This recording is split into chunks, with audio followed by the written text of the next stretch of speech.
Shirley Kemp is recalling the moment she showed George Michael her son Roman's early YouTube videos. What should have been a simple proud mum moment was far more profound for George, who saw in his godson something he had always longed for, the ability to be unapologetically himself. Roman was just a teenager then and had started doing his own YouTube show, says Shirley. George said, "I'm so proud of him, he's so confident. He was absolutely fascinated." Going back to George as a teenager, he didn't have that confidence, and what he saw through Roman he thought was incredible. There's this boy who was just being himself. Shirley, 60, is hiding from the builders at her new countryside home when we chat over Zoom. She shares the house with her husband, Spandau Ballet bass player Martin Kemp, also 60. They have 2 children, Harley, 32, a singer-songwriter, and radio DJ and presenter Roman, 29. Joining us is fellow Wham! Backing singer Pepsi de McCrockett. She's 4,000 miles away in St. Lucia, where she lives with her husband James Crockett.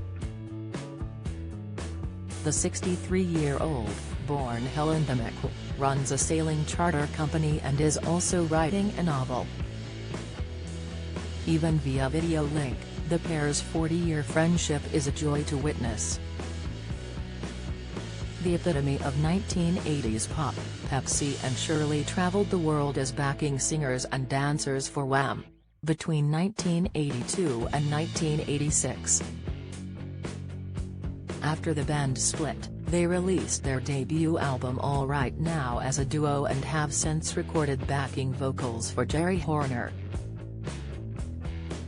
They feature in a new autobiographical film called George Michael Freedom Uncut, which is heading to cinemas on 22nd of June, 3 days before what would have been his 59th birthday. The singer was heavily involved in the making of the film before his death on Christmas Day 2016, and he narrates throughout, talking candidly about his struggles navigating between his private and public life. Few people knew the real George, born Georgios Kyriakos Panayiotou, better than Pepsi and Shirley, who refer to him by his nickname Yog, short for yogurt, because it sounded similar to how his Greek Cypriot family pronounced his name. They share memories with us that reveal the megastar to have been a compassionate, humble and family-oriented man who put his friends and family before fame and fortune. Pepsi first met Shirley, then Holloman, in 1982 outside Finsbury Park Tube Station in London on her way to an audition to be a backing singer. Pepsi's first impression of George was that he was focused but funny, and was a great hugger. For Shirley, her friendship with the icon dates back further. She was in the year above George and Wham! Co-founder Andrew Ridgeley at Bushy Meads School in Hertfordshire. "I remember George so distinctly," she recalls. "He carried his violin case everywhere and wore glasses. He was really geeky. I didn't really connect with him because I was fashionable and punky." Little did she know that the three of them would form one of the most successful pop acts of the 80s, selling more than 30 million records worldwide.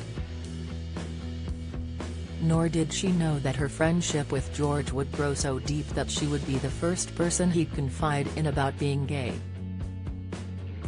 "We were in Ibiza making Club Tropicana at Pike's Hotel and we were walking along a road," says Shirley. "He had his little white shorts on and a little t-shirt and he was going, 'I really need to tell you something.' I was so worried as he'd gone all serious and he said, 'It's about my sexuality, I'm gay. I think I prefer men.' It didn't bother me but it was such a big deal for him. I feel guilty sometimes that I didn't take it more seriously." "Oh darling, I knew right from the beginning," says Pepsi. "Being on the dance floor with George, he can only be gay, dear. He danced like a dream." George was 27 before he had his first gay relationship with Anselmo Filippa, a Brazilian fashion designer who he spotted in the crowd while on stage in 1991, who features heavily in the film. After only months together, the couple discovered Anselmo had AIDS, leading to his death in 1993. George later dedicated the single "Jesus to a Child" to him. Although George had a challenging love life over the years, he adored playing Cupid for others, including Shirley and Martin. George not only dialed the phone for Shirley to speak to Martin for the first time after the Spandau Ballet star slipped her his number, he accompanied her on her first date with the bass player. The pair, who have been married for 34 years, made George godfather of their children, a role he took so seriously he stopped them from relocating to America. "We had such a big argument about it," says Shirley. "He said, 'You can't take them away from me, we've got the best schools.' He really loved our family. He had a lot in common with Roman in particular. George really connected with him. They both loved having debates and were massive Simpsons fans. He bought Roman his first PlayStation, that really changed Roman's life. He would come round and they'd play on the PlayStation together." The Kemps were due to spend Boxing Day with George before his sudden death on Christmas Day in 2016. He was found in bed in his Oxfordshire home by his boyfriend Fadi Fawaz after dying of natural causes. "My world fell apart when I was told George had died," says Shirley. "I don't know if I was sick, but I just collapsed. My kids were amazing. It was a shock to them, but because I was so bad they knew they had to put their grief to one side and help Mum because I was so hurt." It was Shirley's daughter Harley who called her godmother Pepsi to break the news. "Harley was so brave in making that phone call to me," says Pepsi. "When I think of that call, it just breaks my heart. She knew that Shirley couldn't make the call and wanted me to know. I thought she was just calling to wish me a Merry Christmas. At first, it just didn't compute, then all of a sudden the penny dropped.